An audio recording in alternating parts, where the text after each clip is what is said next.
قالوا لم نك من المصلين ولم نك نطعم المسكين আল্লাহ পাক রব্বুল আলামিন বলেন যারা নামাজ পড়ে না তারা জাহান্নামে যাবে। কি যাবে? قالوا لم نك من المصلين যারা নামাজ পড়ে তাদের যদি মুসল্লি বলে কথা বলে কি না, যারা নামাজ পড়বে না তারা জাহান্নামে যাবে। দ্বিতীয় নম্বর সেটা করে নামাজে বলেন তো নামাজের দরকার আছে না নাই? আরেকবার বলেন আছে না নাই? আল্লাহ পাক রব্বুল আলামিন কিয়ামতের ময়দানে সর্বপ্রথম নামাজের হিসাব দিবেন। কিসের হিসাব? এই সারা জীবন যদি ওয়াজ করে আপনি যদি নামাজ না পড়েন এই ওয়াজের কোনো মূল্য নাই। আমি যত ভালো ওয়াজ করি যদি আপনি নামাজি না হন এই ওয়াজ দিয়ে কোনো লাভ হবে। আর এখান থেকে যদি আপনি 100 মানুষ নামাজি হন, একটা মানুষ যদি এখান থেকে নামাজি হয় আমাদের এই মাহফিলটা সাকসেসফুল হয়ে যাবে, আমার কথা বলাগুলো আমাদের উপকার হয়ে যাবে। আর এইভাবে যদি সারা জীবন ওয়াজ মাহফিল হয় মানুষ যদি নামাজি না হয় ওয়াজ দিয়ে কোনো লাভ হবে না। কথা বলেন ঠিক কি না?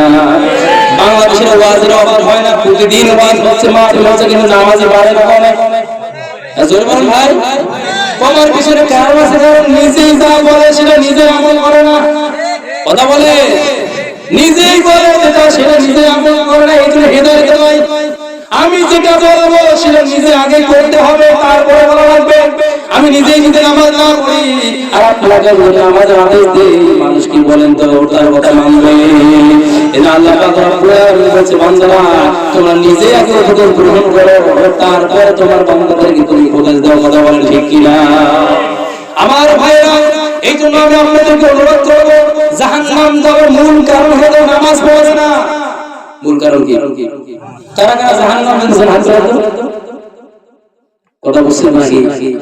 আর কারা কারা জান্নাত যেতেছেন তারা হাত তুলেন দিন। লিল্লাহি তাকবীর, লিল্লাহি তাকবীর। জান্নাত যেতে চান ইনশাআল্লাহ হাত নামান। যদি আপনি জান্নাত যেতে চান দুইটা আমল বাদ দিতে হবে। কয়টা? জোরে বলেন ভাই।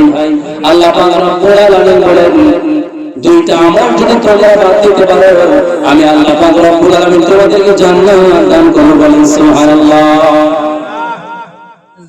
এরপরে দেখেন ভাইরা আল্লাহ পাক রব্বুল আলামিন বলেন قالوا لم نك من المصلين ولم نك نطعم المسكين আল্লাহ পাক রব্বুল আলামিন বলেন যারা নামাজ পড়ে না তারা জাহান্নামে যাবে।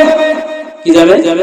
قالوا لم نك من المصلين যারা নামাজ পড়ে তাদের যদি মুসল্লি বলে কথা বলে কি না, যারা নামাজ পড়বে না তারা জাহান্নামে যাবে। দ্বিতীয় নম্বর কারণ হলো মিসকিনকে খাবার দিবে না। আমাদের এলাকায় কথা বলেন তো ভাই গরিব মানুষ আছে না নাই? অসহায় মানুষ আছে না নাই? তাদেরকে সাহায্য করবে না, তাদের অভাব মেটাবে না। আল্লাহ বলছেন এক নাম্বার কারণ হলো নামাজ পড়বে না, দুই নাম্বার কারণ হলো মিসকিনকে খাবার দিবে না। জাহান্নামবাসীগুলো মালিক মানে ফেরেশতা জিজ্ঞাসা করবে